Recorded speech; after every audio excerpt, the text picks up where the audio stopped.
ओम शांति। अव्यक्त मुरली हम रिवाइज कर रहे हैं। आज 1989 की 8वीं अव्यक्त मुरली है।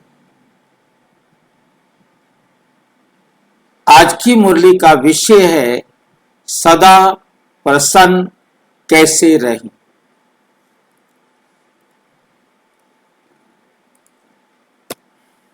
आज बाप दादा चारों ओर के बच्चों को देख रहे थे। क्या देखा?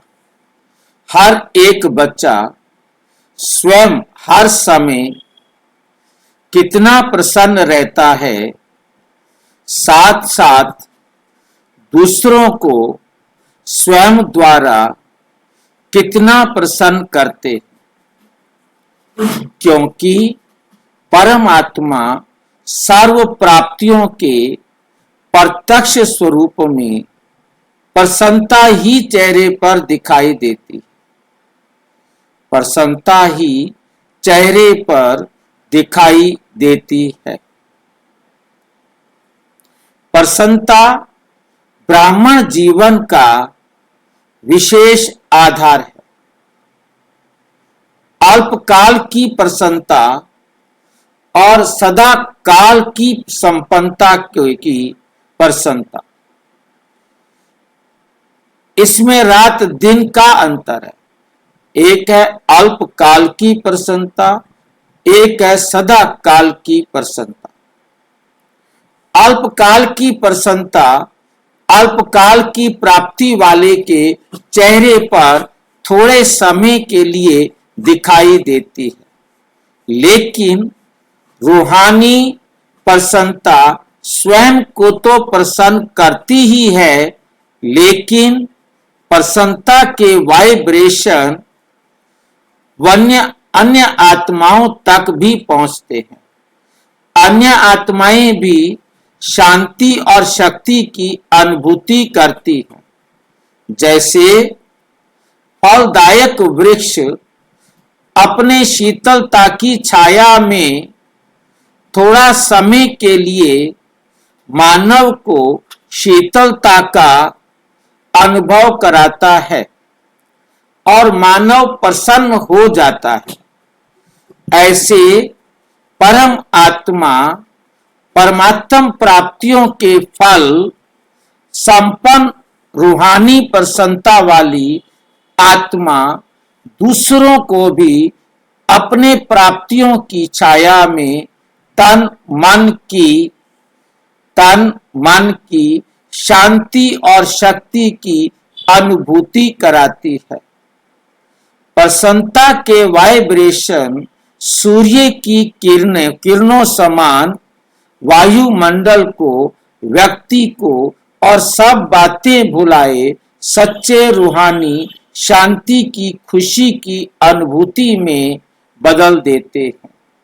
वर्तमान समय की अज्ञानी आत्माएं अपने जीवन में बहुत खर्चा करके भी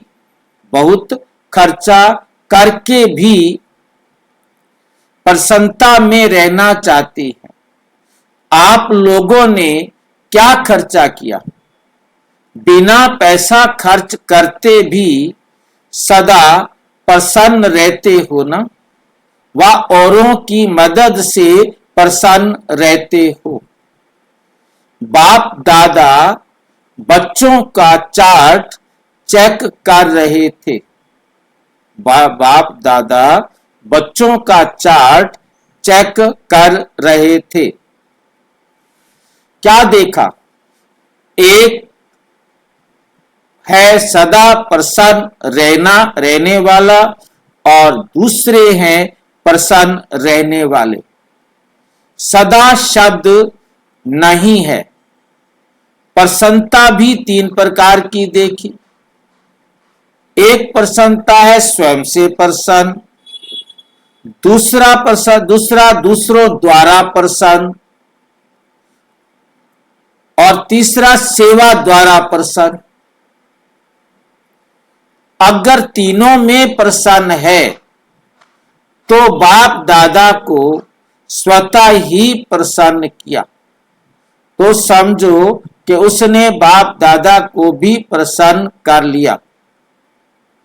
और जिस आत्मा के ऊपर बाप प्रसन्न है वे तो सदा सफलता मूर्त है ही, वे तो सदा सफलता मूर्त है ही है। बाप दादा ने देखा कई बच्चे अपने से भी अप्रसन्न रहते हैं, छोटी सी बात के कारण अपने से ही अप्रसन्न रहते हैं। पहला पाठ, मैं कौन, इसको जानते हुए भी भूल जाते हैं। जो बाप ने बनाया है, दिया है, उसको भूल जाते हैं। बाप ने हर एक बच्चे को फुल वर्षे का अधिकारी बनाया, फुल वर्षे का अधिकारी बनाया। किसको पूरा किसको आधा वर्षा नहीं दिया, किसको पूरा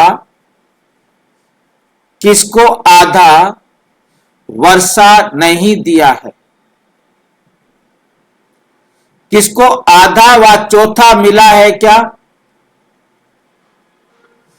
आधा मिला है या आधा लिया है? बाप ने तो सभी को मास्टर सर्वशक्तिमान का वरदान व वर्षा दिया। बाप ने तो सभी को मास्टर सर्वशक्तिमान का वरदान व वर्षा दिया। ऐसे नहीं कि कोई शक्तियां बच्चों को दी और कोई नहीं दी। बाबा ने ऐसे भी तो नहीं किया कि किसी को शक्तियां दी हो और किसी को नहीं दी हो। अपने लिए नहीं रखे, सर्व गुण संपन्न बनाया है, सर्व प्राप्ति स्वरूप बनाया है। लेकिन बाप द्वारा जो प्राप्तियां हुई हैं उसको स्वयं में समा नहीं सकते। जैसे स्थूल धन व साधन प्राप्त होते भी खर्च करना ना आए, व साधनों को यूज करना ना आए, तो प्राप्ति होते भी उससे वंचित रह जाते। ऐसे सब प्राप्तियां व खजाने सबके पास है, लेकिन कार्य में लगाने की विधि नहीं आती। कार्य में लगाने की विधि नहीं आती है और समय पर यूज करना नहीं आता। फिर कहते मैं समझती थी कि ये करना चाहिए, ये नहीं करना चाहिए, लेकिन उस समय भूल गया, उस समय भूल गया। अभी समझती हूं कि ऐसा नहीं होना चाहिए। उस समय एक सेकंड भी निकल गया तो सफलता की मंजिल पर पहुंच नहीं सकते। एक सेकंड भी निकल गया तो सफलता की मंजिल पर पहुंच नहीं सकते, क्योंकि समय की गाड़ी निकल गई।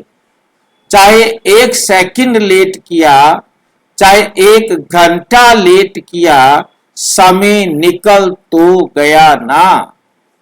और जब समय की गाड़ी निकल जाती है तो फिर स्वयं से दिल शिकस्त हो जाते। तो फिर क्या होते हैं? स्वयं से दिल शिकस्त हो जाते, मेरे बस का मैं नहीं कर सकता, हो जाते हैं। और अप्रसन्नता के संस्कार इमर्ज होते। मेरा भाग्य ही ऐसा है। फिर क्या कहते हैं? अप्रसन्नता के संस्कार क्या हैं? क्या करूं, मेरा भाग्य ही ऐसा है, मेरा ड्रामा में पार्ट ही ऐसा है। पहले भी सुनाया था। स्वयं से व अप्रसन्न रहने के मुख्य दो कारण होते। स्व से अप्रसन्न रहने के मुख्य दो कारण होते हैं, दिल शिकस्त होना और दूसरा कारण होता है दूसरों की विशेषता को व भाग्य को व पार्ट को देख ईर्ष्या उत्पन्न होना। हिम्मत कम होती है, ईर्ष्या ज्यादा होती है, दिल शिकस्त भी कभी प्रसन्न नहीं रह सकता। जो दिल शिकस्त हो जाता है, मेरे बस का नहीं है, मैं और आगे नहीं बढ़ सकता, तो वो कभी भी प्रसन्न नहीं रह सकता। ईर्ष्या वाला भी कभी प्रसन्न नहीं रह सकता। ये तो मेरे से आगे निकल गए, गलती चालाकी की है इन्होंने, मैं इनसे आगे होता, ये मेरे से आगे चले गए, क्योंकि इन्होंने चालाकी से ऐसे किया, उसको ऐसे किया, वैसे।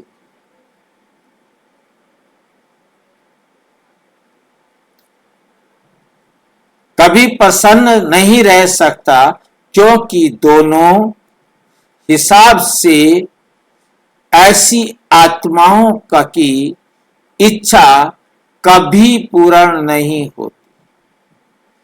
इच्छाएं अच्छा नहीं बनने देती, इच्छाएं अच्छा बनने नहीं देती। इसलिए प्रसन्न चित्त नहीं रहते। प्रसन्न रहने के लिए सदा एक बात बुद्धि में रखो कि ड्रामा के नियम प्रमाण संगम युग पर ही हर एक ब्राह्मण आत्मा को कोई ना कोई विशेषता मिली हुई है। चाहे माला की लास्ट 1600 वाला दाना हो, उसको भी कोई ना कोई विशेषता मिली हुई है। उनसे आगे चलो, 9 लाख जो गाए हुए हैं, उन्हें भी कोई ना कोई विशेषता मिली हुई है। अपनी विशेषता को पहले पहचानो।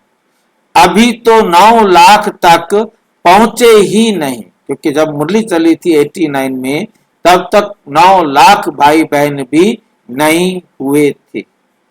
89 की बात, 9 लाख तक भी पहुंचे नहीं। अब 89 से आज 26 हो गया, 90 से 26 लगाओ, 36 साल में भी 20 लाख के आसपास, 30 लाख के आसपास आत्माएं होंगी। क्योंकि 20 लाख तो ऑनलाइन ऑन रोल है, और बाकी 10 लाख समझ लो ऑफलाइन भी होंगे, जो रजिस्टर में नहीं है जिनके नाम। अभी तो 9 लाख तक भी पहुंचे ही नहीं है। जो ब्राह्मण जन्म के भाग्य की विशेषता को पहचाने, उसको पहचाने और कार्य में लगाएं, उसको पहचाने और कार्य में लगाओ। सिर्फ दूसरों की विशेषता को देख करके दिल शिकस्त व ईर्ष्या में नहीं आओ। दिल शिकस्त नहीं बनो व ईर्ष्या में भी नहीं आओ, लेकिन अपनी विशेषता को कार्य में लगाने से एक विशेषता फिर और विशेषताओं को लाएगी। फिर विशेषताओं को, एक विशेषता फिर और विशेषताओं को लाएगी। एक के आगे बिंदी लगती जाएगी तो कितने हो जाएंगे? एक को एक बिंदी लगाओ तो 10 बन जाता है, और दूसरी बिंदी लगाओ तो 100 बन जाता है, तीसरी बिंदी लगाओ तो 1000 बन जाता है। ये हिसाब तो आता है ना। कार्य में लगाना अर्थात बढ़ाना। दूसरों को नहीं देखो, अपनी विशेषता को कार्य में लगाओ। जैसे देखो, बाप दादा सदा भोली भंडारी भोली दादी को मिसाल देते हैं।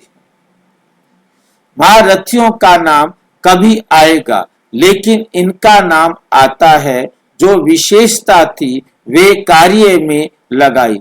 चाहे भंडारा ही संभालती है, लेकिन विशेषता को कार्य में लगाने से विशेष आत्माओं के मिसल गाई जाती है।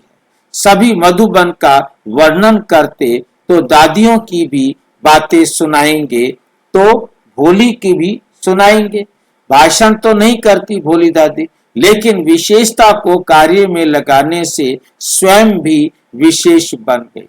दूसरे भी विशेष नजर से देखते हैं, तो प्रसन्न रहने के लिए क्या करेंगे? विशेषता को कार्य में लगाओ तो वृद्धि हो जाएगी। और जब सब आ गया तो संपन्न हो जाएंगे। और प्रसन्नता का आधार है संपन्नता। जब प्रसन्न होंगे तो संपन्न भी होंगे। जो स्वास्थ्य से प्रसन्न रहते वे औरों से भी प्रसन्न रहेंगे, सेवा से भी प्रसन्न रहेंगे। जो भी सेवा मिलेगी उसमें औरों को प्रसन्न कर सेवा में नंबर आगे ले लेंगे। सबसे बड़े से बड़ी सेवा आपकी प्रसन्न मूर्त करेगी और आपका चेहरा प्रसन्न होगा, वो सबसे बड़ी सेवा करेगी। तो सुना क्या चार्ट देखा? बाबा ने क्या चार्ट देखा? अच्छा, टीचर्स को आगे बैठने का भाग्य मिला, क्योंकि पंडा बनकर आती है तो मेहनत बहुत करती है। एक को सुखधाम से बुलाएंगे तो दूसरे को विशाल भवन से बुलाएंगे। ये सुखधाम और विशाल भवन क्या है? सुखधाम और विशाल भवन क्या है भाई?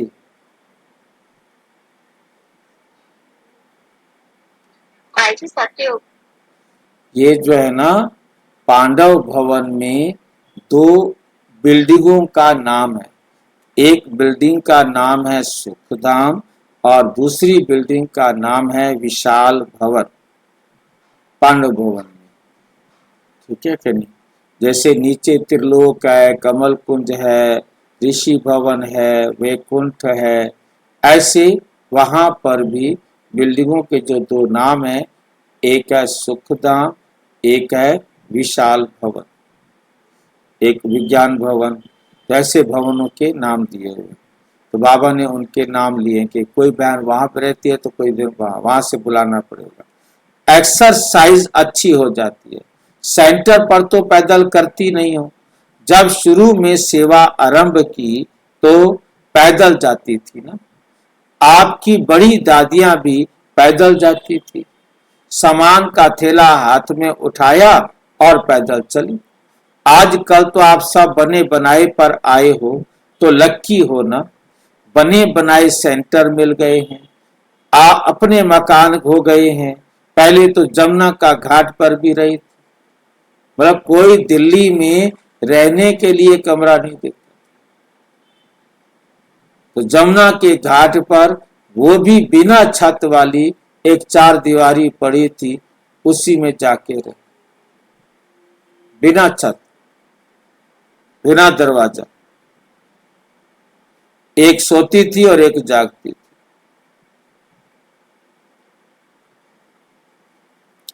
एक ही कमरा, रात को सोने का, दिन को सेवा का होता था। लेकिन खुशी खुशी से जो त्याग किया उसी के भाग्य का फल अभी खा रही हो। आप फल खाने के टाइम पर आई हो, बोया उन्होंने, खा आप रही हो। फल खाना तो बहुत सहज है ना।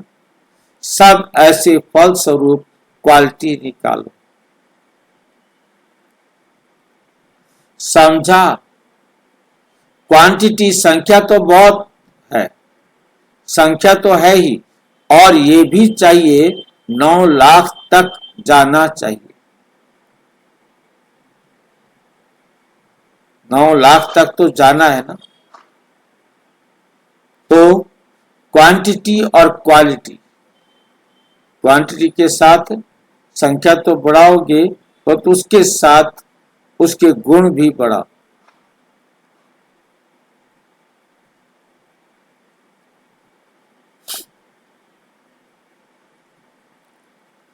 लेकिन 16,000 की पक्की माला तो तैयार करो। अभी क्वालिटी की सेवा पर विशेष अंडरलाइन करो। हर ग्रुप में टीचर्स भी आती, कुमारियां भी आती, लेकिन निकलती नहीं। मधुबन अच्छा लगता है, बाप से प्यार भी है, लेकिन समर्पण होना सोचना है। जो स्वयं ऑफर करता है वो निर्विघ्न चलता है, और जो कहने से करता है वे रुकता है, फिर चलता है। वे बार बार आपको ही कहेंगे, हमने तो पहले ही कहा था, सरेंडर नहीं होना चाहिए। कोई सोचती है इससे तो बाहर रहकर सेवा करे तो अच्छा है, लेकिन बाहर रहकर सेवा करना और त्याग करके सेवा करना, इसमें अंतर जरूर है। जो समर्पण के महत्व को जानते हैं वे सदा ही अपने को कई बातों से किनारे हो आराम से आ गए।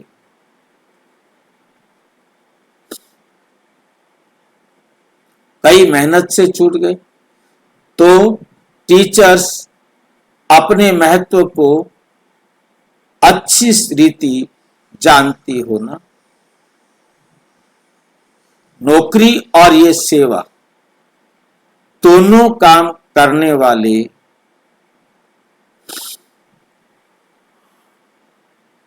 अच्छे व एक काम करने वाले अच्छे, उन्हों को फिर डबल पार्ट बजाना पड़ता है।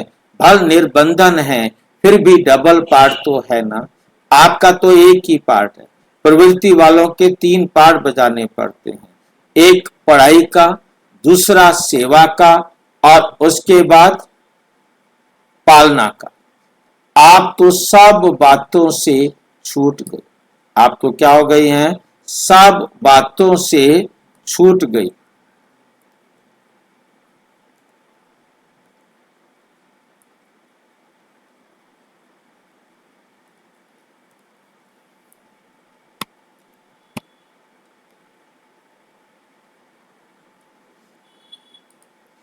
अच्छा, ओम शांति।